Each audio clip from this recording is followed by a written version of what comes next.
یہ اس امت کے لیے ہے جس کے ذمہ لگایا گیا ہے. جس کے ذمہ نہیں لگایا گیا تھا. ابھی خطبے میں مولانا صاحب نے وہ حدیث بھی پڑھی کہ فرشتے آتے ہیں عذاب دینے ایک گنہگار قوم کے اوپر. دیکھتے ہیں کہ ایک شخص جو ہے وہ ایک لمحے کے لیے بھی غافل نہیں ہے, اللہ کی عبادت کر رہا ہے. تو فرشتے اللہ سے حکم لیتے ہیں کہ اللہ اس کے لیے کیا حکم ہے. فرمایا اس کو سب سے پہلے نیچے کرو, باقی بستی کو بعد میں الٹو. کہ اپنی ذکر اپنی عبادت میں لگا ہوا ہے اور اس کو باقیوں کا کوئی فکر نہیں, کوئی غم نہیں. یہ تو اس قوم کا جس کے ذمہ نہیں تھا. اور یہ امت تو پیدا ہی اسی کام کے لیے ہوئی ہے جس کام کے لیے اللہ نبیوں کو بھیجتے تھے. انبیاء کا کیا مقصد تھا؟ انبیاء کا مقصد یہ تھا کہ لوگوں کو اللہ کی عبادت پر ڈالنا. تو اللہ کی عبادت کون کرے گا؟ الا لیعبدون. کہ اب فرما رہے تھے تفسیر میں الا لیعرفون, جن کو اللہ کا تعارف ہوگا, جن کو اللہ کی پہچان ہوگی, جن کے دل میں اللہ کی عظمت ہوگی, وہ اللہ کے حکم کو پورا کرے گا. جو اللہ کو نعوذ باللہ اس طرح سمجھے جیسے یہ درخت ہے, پہاڑ ہے, اس طرح اللہ کا نام لیتا ہو, یہ بلڈنگ کھڑی ہوئی ہے, تو وہ اللہ کے حکم کو کیا اس کی پرواہ کرے گا؟ اس کے دل میں اللہ کی طاقت, اللہ کی قدرت, اللہ کے اختیارات کیا ہیں, اللہ کیا کر سکتا ہے, یقین ہوگا تو پھر اللہ کے حکم کی بھی عظمت. ایک شرطہ آ جائے نا, ڈرائیور کو کہے ادھر کھڑا ہو جا بھائی, وہ ڈرائیور کھڑا ہوگا یا نہیں ہوگا ادھر؟ اور سفید کپڑوں والا کوئی بندہ کہے ادھر ہو جا, اس کی بات کو وزن نہیں دے گا. لیکن وہ IGP تھا, وہ ساری پولیس کا ہیڈ تھا سفید کپڑوں والا, لیکن کیونکہ اس کو کوئی جانتا کوئی نہیں ہے اس وجہ سے اس کی بات کا کوئی اثر نہیں. تو سارے نبی جتنے بھی دنیا میں آتے تھے اللہ کا تعارف کرانے کے لیے آتے تھے.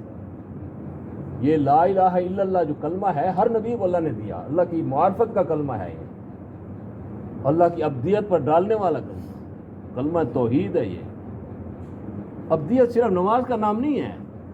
الا لیعبدون کا مطلب یہ نہیں ہے کہ خالی نماز پڑھ لی, نماز تو ایک جز ہے. اللہ کی بندگی کرنا, اللہ کی غلامی کرنا. بندہ تو غلام سے بھی آگے ہوتا ہے. ایک ہوتا ہے ملازم اور ایک ہوتا ہے غلام اور ایک ہوتا ہے بندہ. بندہ اس سے آگے کی چیز ہے. جسے پہلے زمانوں میں غلام خریدے جاتے تھے, منڈیاں لگتی تھی, تو غلام لے کر آئے گھر میں, تو پوچھا بھائی تجھے کس نام سے پکارے؟ کہا جو جس نام سے آپ پکاریں بس وہی میرا نام ہے. تو کھائے گا کیا؟ جو آپ کھلائیں بس وہی میں کھاؤں گا. میں تو غلام ہوں, آپ مجھے خرید کر رہے ہیں. آپ سوئیں گے کہاں؟ کہ جہاں آپ مجھے سلائیں گے. میں تو غلام ہوں. آپ پہنو گے کیا؟ جو آپ مجھے پہنائیں گے. تو ہم دعوت تو کرتے ہیں لا الہ الا اللہ محمد رسول اللہ, غلامی کا دعویٰ تو کرتے ہیں, لیکن ہم غلامی والی زندگی گزار رہے ہیں. ذرا ہم اپنا محاسبہ کریں, اپنے گریبان میں بھی چاہوں وہاں پہ. ہم اللہ کے بندے اور اللہ کے غلام بن کر چل رہے ہیں, یا ہم نفس کے بندے اور غلام بن کے چل رہے ہیں؟ ہم نفس کی بندگی سے ابھی نہیں نکلے. یہ تبلیغ میں نکلنا یہ ہوتا ہے کہ نفس کی بندگی سے نکل آئے اور اللہ کی بندگی پہ آ جائے, اللہ کی اطاعت پہ آ جائے. ایک آدمی نکلا تھا, ہیڈ ماسٹر تھا وہ کسی اسکول کالج کا, تو اس کا جو چپڑاسی تھا وہ ہر وقت تبلیغ میں جاتا, آج اجتماع ہے, آج سروزہ ہے, آج چلہ ہے, آج چھٹی, ہر وقت وہ ڈانٹتا رہتا یار تیرا اور کوئی کام نہیں ہے, بس تو ہر وقت ہے. وہ پریشان کرتا تھا, اس کو چھٹی نہیں دیتا تھا, کبھی بغیر تنخواہ کے چھٹی دے دی, کبھی کچھ. تو ایک دفعہ کوئی محکمہ تعلیم کا کوئی بڑا افسر تبلیغ میں نکلا ہوا تھا. تو اس نے کہا جی یہ میرے پرنسپل صاحب کو بھی مشورے میں بات رکھی مرکز میں کہ یہ جو محکمہ تعلیم کا افسر ہے یہ ہمارے کالج اسکول میں بھیج دیں تاکہ میرے پرنسپل سے بات کرے, وہ بھی کچھ وقت لگا لے, اس کے سامنے کام آ جائے, یہ کتنا اہم کام ہے, امت کے ذمے ہے. تو انہوں نے اس کی بات مان لی, کسی کے ساتھ اس کو پرنسپل کے ساتھ, پرنسپل کو تیار کر لیا 3 دن کے لیے. وہ کہنے لگا میرا چپڑاسی بھی جاتے رہتے, اس کو بھی میں لے جاؤں گا. دل میں یہ خیال تھا کہ یہ میرا بستر بیگ شیگ اٹھائے گا, چپڑاسی ہے میرا. اس کے دل میں یہ خیال تھا. بھائی تو بھی چلو 3 دن کے لیے. ٹھیک ہے جی میں بھی. اب جب بیٹھے مرکز میں جماعت بنی تو سب سے زیادہ وقت اس کا لگا ہوا تھا, اس کو امیر بنا دیا انہوں نے. اب سارے امیر صاحب امیر صاحب امیر صاحب امیر صاحب آپ کا بیگ میں اٹھاؤں. اب اس نے کہا یہ کیا مصیبت ہے, امیر صاحب کہنے لگا. اب اس کو آیا پیشاب, سارے اجازت مانگ کے جا رہے ہیں, امیر صاحب واش روم جانا ہے. ہاں جاؤ سیکھتے سکھاتے جاؤ بھائی, سیکھتے سکھاتے 2 بندے جاؤ, اکیلے مت جاؤ. اب اس کو صبح سے لے کر شام تک نا اس میں پیشاب کو دبائے رکھا, پوچھنے کی ہمت نہیں ہو رہی کہ میں امیر سے میں اجازت لوں کہ میں واش روم جاؤں. کبھی کہتا تھا بھاگ جاؤں, بستر چھوڑ جاؤں, یہ بستر لے آئے گا, کبھی کچھ. پھر اپنے آپ کو کہا نہیں, وہ اپنی اصلاح کے لیے نکلا ہے نا, تو نفس پر پیر رکھ, امیر سے اجازت مانگی, امیر صاحب واش روم چلا جاؤں. ہاں اس بھائی کو لے جاؤ, بھائی ان کو ذرا واش روم کے آداب بھی سکھا دینا, سنت آداب دعا بھی سکھا دینا ہے. 3 دن لگا کر واپس آ کر کارگزاری ہوتی ہے, تو کارگزاری سنی. ایک سے آپ نے کیا سیکھا؟ بھئی میں نے جی غسل کے فرض کا پتہ نہیں تھا, مجھے تو نہانے کا پتہ نہیں تھا, سنت ہمارے اس میں فرض کیا ہیں. اور دوسرے سے پوچھا آپ کا, میری تو دعائیں کروں غلط تھی. تیسرا بھائی تم نے کیا سیکھا؟ بھئی میں چھوٹی عمر میں جو ہے نا وہ ایمانیات سیکھے تھے, آمنت باللہ کما ہوا باسمائہ و صفاتہ و قبلت آخر تک ہے, آمنت باللہ و ملائکتہ و کتبہ و رسلہ, بھول گئے تھے. مجھے ایک چھوٹی عمر کے لڑکے نے مجھے یاد دہانی کرا دی, میں نے یہ میرا تازہ ہو گیا, سیکھ گیا.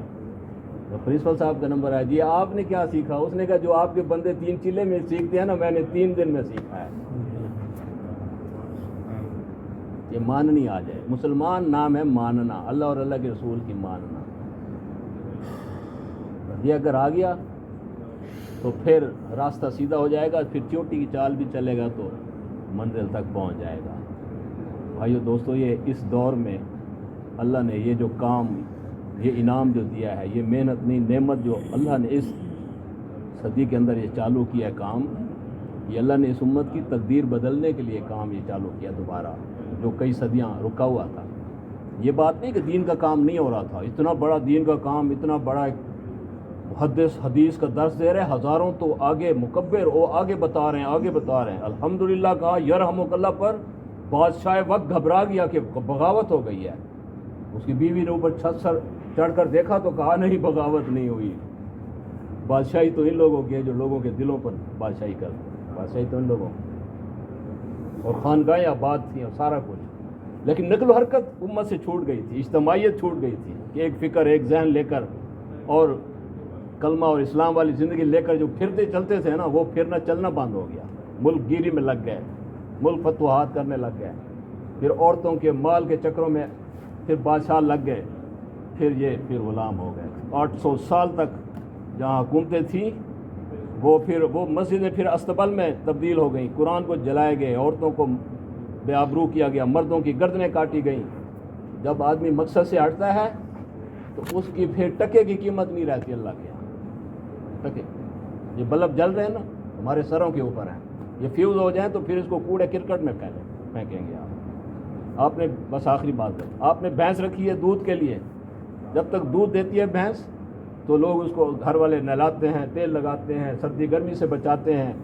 دودھ دینا بند کر دے تو کیا کرتے ہیں؟ پھر اس کو ڈاکٹر کے پاس لے جائیں گے, ڈاکٹر کہتا ہے یہ کھنگڑ ہو گئی ہے, پنجابی میں کہتے ہیں یہ بس یہ اب دودھ اندر کبھی نہیں دے گی. پھر اس کو گوبر کے لیے باندھ کے رکھتے ہیں نا گھر میں, کیوں بھائی؟ گوبر کے لیے کیا کرتے ہیں؟ کسائی کے حوالے. تو امت جو کسائیوں کے حوالے ہوتی ہے مقصد سے ہٹنے کی وجہ سے ہوتی ہے. اگر یہ مقصد پہ ہو اور چلنے پھرنے والی ہو, اللہ کے دین کو لے کر اللہ کے نمائندے اور سفیر بن کے چلے, تو ان کی طرف کوئی میلی آنکھ دیکھے گا تو اس کی آنکھ کو اللہ پھوڑ دیں گے. ان کے اوپر کوئی انگلی اٹھائے گا اللہ اس کے ہاتھ کو توڑ دیں گے. یہ میرا نمائندہ, میرا سفیر ہے, میرا تعارف کرانے والا ہے, جنت کی خوشخبری سنانے والا ہے, یہ جہنم سے ڈرانے والا ہے, میرا بندہ ہے. وہ نبیوں کی طرح اس کی دعائیں قبول ہوتی ہیں, اور پھر اللہ کے رسول کی دعاؤں کا بھی مستحق بنتا ہے. اللہ منصور من نصر دین محمد صلی اللہ علیہ وسلم, یا اللہ ان لوگوں کی مدد کر جو دین محمد صلی اللہ علیہ وسلم کی مدد کرتے ہیں. پھر رب العالمین سچے رب کا وعدہ ہے, ان تنصر اللہ ینصرکم, میرے دین کا کام کرو میں تمہاری مدد کروں گا, تمہارے قدم جما دوں گا. اللہ نے ایک نعمت دیا ہے, اس میں بھائی ہم دیر نہ کریں سیکھنے کے لیے, کیونکہ چھوڑے ہوئے صدیاں ہو گئی ہیں. تو ہم تو اپنے بچے کو نمازی بھی نہیں بنا سکتے, ہمیں طریقہ ہی نہیں آتا. تو سیکھنے کے لیے کہتے ہیں 4 مہینے لگاؤ, ہجرت کرو, خروج کرو. تو یہ چلتا پھرتا ہے, اس کی تربیت ہوتی ہے. اور پھر ہر سال 40 دن لگاؤ, 10.5 مہینے دنیا کے کام کرو, بے شک ایک 40 دن کے لیے. مہینے میں جو ہے 27 دن دنیا کے کام کرو, اور 3 دن اللہ پاک کے راستے میں نکلو. تو یہ کام کرنا چاہیے نہیں کرنا چاہیے؟ اب اسی کے لیے یہ آج آپ کے یہاں جوڑ بھی ہے تاکہ اس ذمہ داری کا امت کے اندر احساس پیدا ہو جائے۔ اس میں یہ نہیں کہا جا رہا بیوی والے کو کہ بیوی کو طلاق دے دے، بچوں کا گلا گھونٹ دے، نوکری سے استعفیٰ دے دے، دکان کو آگ لگا دے، یہ نہیں کہا جا رہا۔ یہ کہا جا رہا ہے بھائی غلط چل رہے ہیں ہم، تو زندگی کے رخ کو ذرا ٹھیک کر لیں، جیسے وہ انجن اپنی پٹڑی کو ٹھیک کر کے جاتا ہے، ڈبوں کو صحیح رخ پہ لے جاتا ہے۔ بس زندگی کے رخ کو ٹھیک کر کے جب واپس آئے گا تو یہ صرف اکیلا جنت میں نہیں جائے گا، ہزاروں لاکھوں کروڑوں انسانوں کی ہدایت کا اللہ اس کو ذریعہ اور سامان بنا دیں گے۔ تو سارے اس کے لیے تیار ہیں انشاءاللہ؟ تو سارے بھائی خود بھی آئیں گے اور دوسروں کو بھی لائیں گے نا انشاءاللہ۔ جماعت آئی ہے 2-3 دن، کتنے دن کے لیے؟ 2 دن کے لیے۔ تو اس کی نصرت کریں۔ نصرت اس کی یہی ہے کہ کوئی بھی ساتھی ہمارا کمرے کا دائیں بائیں کا ایسا نہ رہے جس سے ان کی ملاقات نہ ہو۔ یہی ایمان، یقین، قبر، آخرت کی باتیں سنیں گے، جیسے امام صاحب فرما رہے تھے کہ ایمان میں پھر ترقی ہوتی ہے، اور آدمی بقدر ایمان دین پر چلتا ہے، علم کی وجہ سے نہیں چلتا۔ جو بے نمازی ہے اس کو علم نہیں ہے نماز فرض ہے اور اللہ کا منادی بلا رہا ہے، علم اس کو علم ہے، لیکن میرے بھائیو دوستو یقین کی بنیاد پر آدمی چلتا ہے، یقین کی بنیاد۔ چور چوری کر رہا ہے، اس کو علم ہے کہ چوری گناہ ہے، ہاتھ کاٹے جائیں گے، پکڑا جاؤں گا تو بے عزتی ہوگی، لیکن کلمے کے لکھے ہوئے ہوں تو الفاظ ہیں، زبان پہ ہو تو بول ہے، دماغ میں ہو تو علم ہے، دل میں ہو تو یقین ہے، اور زبان کی بات دل میں اتارنے کے لیے کئی سال لگتے ہیں۔ باقی مذاکرہ بعد میں انشاءاللہ ہوگا، آپ کا کافی وقت لے لیا ہے، تو اللہ پاک ہم سب کے لیے بھائی اپنے دین محنت کوشش کرنا آسان فرما دے۔ سبحان اللہ و بحمدہ، سبحان اللہ العظیم، سبحانک اللہم و بحمدک، نشہد ان لا الہ الا انت، نستغفرک و نتوب الیک، نستغفرک و نتوب الیک، نستغفرک و نتوب الیک۔ سبحان ربک رب العزۃ عما یصفون، وسلام علی المرسلین۔